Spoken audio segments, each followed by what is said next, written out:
গাছের নিচে বসে মিড ডে মিল খেতে হচ্ছে বিদ্যালয়ের ছাত্রছাত্রীদের। ঘটনা গোলাঘাটি বিধানসভা কেন্দ্রের কাঞ্চনমালা লক্ষ্মীছড়া রামকৃষ্ণ উচ্চতর মাধ্যমিক বিদ্যালয়ের ছাত্রছাত্রীদের। কারণ মিড ডে মিলের খাওয়ার জন্য বসার জায়গা নেই, স্কুলে নেই কোনো বিশুদ্ধ পানীয় জলের ব্যবস্থা। উল্টো স্কুলের প্রাথমিক বিভাগে আছে শিক্ষক স্বল্পতা, শিক্ষা পরিকাঠামোর বেহাল দশা দীর্ঘদিনের।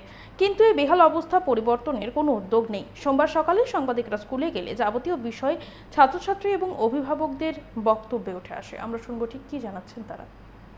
এনে সমস্যা হয়েছে, বাচ্চারা তো ছোট, এই সব গার্জেনরা গাছের নিচে সেটা কারণে ভিতরে ব্যবস্থা হইতো সেটা ভালো হইতো।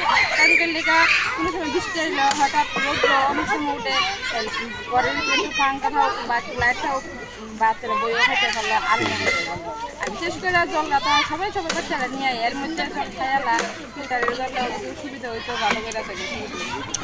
জলের স্কুলে কোনো ভালো সুবিধা নাই।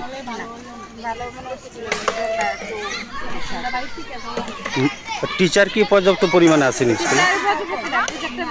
কারণ নার্সারি বাচ্চারা তো ছোট ছোট বাচ্চারা তারা হয়তো তারা এর মধ্যেও বড়রা ক্লাসগুলো করে ক্লাস হয় না, তারা লাগে উন্নত টিচার লাগে। এই স্কুলটার নাম কি? Ramakrishna high secondary school. কি চাইতেছেন এখন আপনারা? আমরা চাই টিচার লাগে, বাচ্চারা লাগে টিচার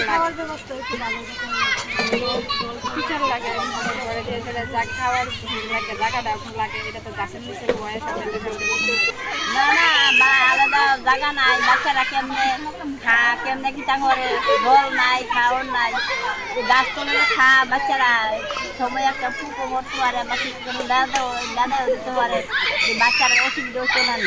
সরকারের খাওয়ানোর জায়গা করে না, একটা জলের জায়গা করে না, কিছু না। জল কি ভালো না স্কুলে?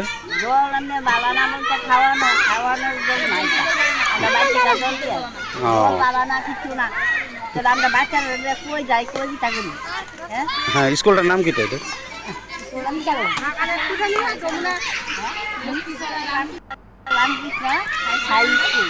Higher secondary school. আপনারা কি চাইতেছেন এখন? কি চাইতেছেন? আমরা খাওয়ানোর ব্যবস্থা চাইতেছি, জলের ব্যবস্থা চাইতেছি, সব কিছু চাইতেছি। বাচ্চারা সুবিধা হয়, একটা বিশ্রাম বা দাঁড়ানোর জায়গা নাই, বিদ্যা খাওয়ান লাগে, বিদ্যা খাওয়ান লাগে, তাহলে এটাকে বাচ্চারা কি অসুবিধা হতো না। তো এই বাচ্চারা